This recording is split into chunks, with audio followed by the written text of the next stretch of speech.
Halo, selamat pagi buat kita semua, anak-anak kami sekalian. Pada pagi hari ini kita akan mempelajari materi kita ya, mengenai pada pagi hari ini itu pelajaran kita pelajari nantinya itu di halaman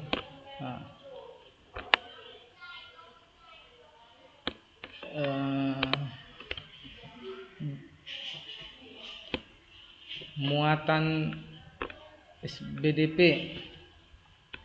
Kemudian kita pelajari nanti muatannya PKN. Kemudian kita pelajari lagi muatan IPA ya.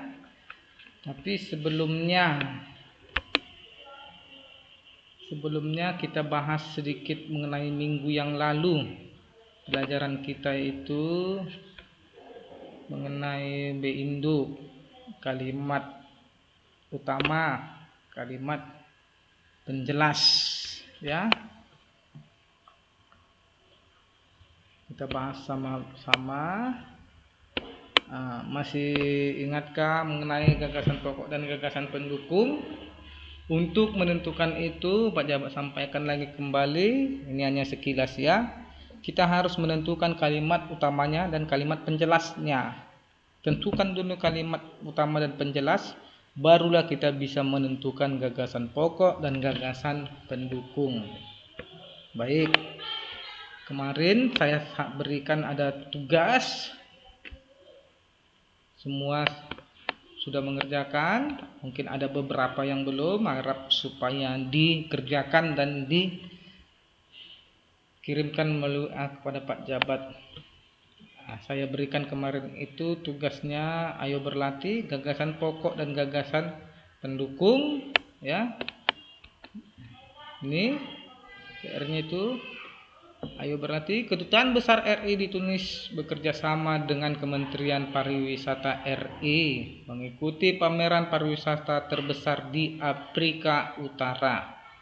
Ya, kamu disuruh kemarin itu mencari gagasan pokoknya, kalimat utamanya. Tuliskan kalimat utama dan kalimat penjelas dari paragraf tersebut. Tuliskan gagasan pokok dan gagasan pendukung dari paragraf tersebut. Kita coba lihat, Pak Jabat sudah ada oret-oretnya. Kita sama-sama coba lihat ya. Ini dia bahasa Indonesia halaman 4, ayo berlatih. Tugas yang kemarin ya. Kalimat utama, Kedutaan Besar RI di Tunis bekerja sama dengan Kementerian Pariwisata RI di Afrika Utara. Kemudian kalimat penjelasnya ada Pak Jabat bikin ada 5. Pertama, pameran pariwisata terbesar di Afrika Utara yaitu Michaels International du Tourisme di Lincrem, Tunis, Tunisia. Yang berikut, kalimat penjelasnya, partisipasi Indonesia dalam pameran tersebut berupa penyediaan pavilion Indonesia Batik yang menampilkan teknik dan demo membatik menggunakan kenting. Yang ketiga, memberikan kesempatan kepada pengunjung untuk mencoba membatik dipandu perajin batik Indonesia. Keempat, demo membatik disambut antusiasme pengunjung yang cukup tinggi. Kelima, sejumlah kepala perwakilan asing menyaksikan demo membatik di pavilion Indonesia. Ya, itu menurut Pak Jabat. Mungkin kita ada yang berbeda, mungkin ada yang sama. Oke, kalau dia beda-beda sedikit mungkin itu kamu sudah paham. Kalau bedanya terlalu jauh berarti belum mengerti. Harusnya mengerjakan seperti ini, dipisah-pisah ya.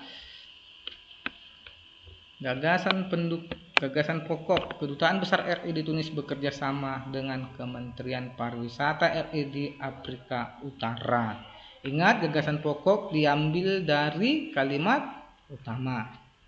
Gagasan pendukungnya ada 5. Gagasan pendukung pertama itu diambil dari kalimat penjelas pertama, dan begitulah seterusnya. Pameran pariwisata terbesar di Afrika Utara. Partisipasi Indonesia dalam pemeranan tersebut memberikan kesempatan mencoba membatik antusiasme pengunjung kepala perwakilan asing. Nah, jadi untuk PR yang kemarin mungkin kita bisa koreksi sama-sama, lihat kembali yang sudah dikerjakannya. Kalau sudah ada kemiripan, mungkin kamu sudah mengerti tentang gagasan pokok dan gagasan pendukung. Kalau belum, kamu harus rajin-rajin lagi belajar. Itu untuk mengingat sekilas saja, ya. Kemudian Pak Jabat juga ada suruh kamu kerjakan muatan IPS ya kemarin, mengenai bentuk-bentuk keragaman di Indonesia. Ya, di sini ada 7 ya. Mungkin banyak lagi ya, bukan hanya keragaman suku bangsa, keragaman bahasa, keragaman suku adat, masih banyak lagi yang belum disebutkan. Nah, ini kemarin PR-nya ya. Muatan IPS. Kebetulan di sini kamu disuruh buat kelompok, tapi di sini tidak saya suruh buat kelompok, hanya pribadi. Kamu buat Pulau Sumatera. Ini contoh yang ada di buku ya, daerah Aceh, suku bangsa. Mungkin ada yang berbeda-beda. Nomor 2-nya ada yang dari Sulawesi mungkin di sini, ada yang dari Papua. Nah, mungkin berbeda-beda ya. Ya, ini saya lihat semua hampir mengerjakan. Terima kasih yang sudah mengerjakan, yang belum harap dikerjakan kembali. Ya, Pak Jabat juga punya contoh suku-suku. Ya, mulai dari huruf dia diurutkan berdasarkan huruf A. Ini dia.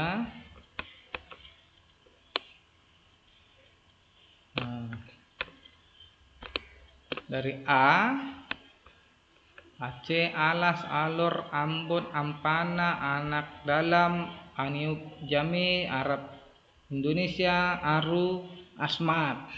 Kemudian di sini juga dibuat dari suku mana dia.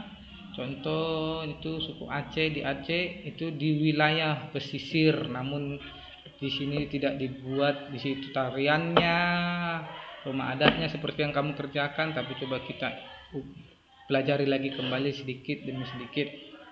Ini diurutkan. Suku Alas di Kabupaten Aceh Tenggara, dia lebih dispesifikkan di daerah mana. Suku Alor di NTT, Kabupaten Alor. Nah, NTT itu sangat luas ya, Nusa Tenggara Timur. Namun dia lebih diperkecil Kabupaten Alor ya. Sama seperti kita Sumatera Utara.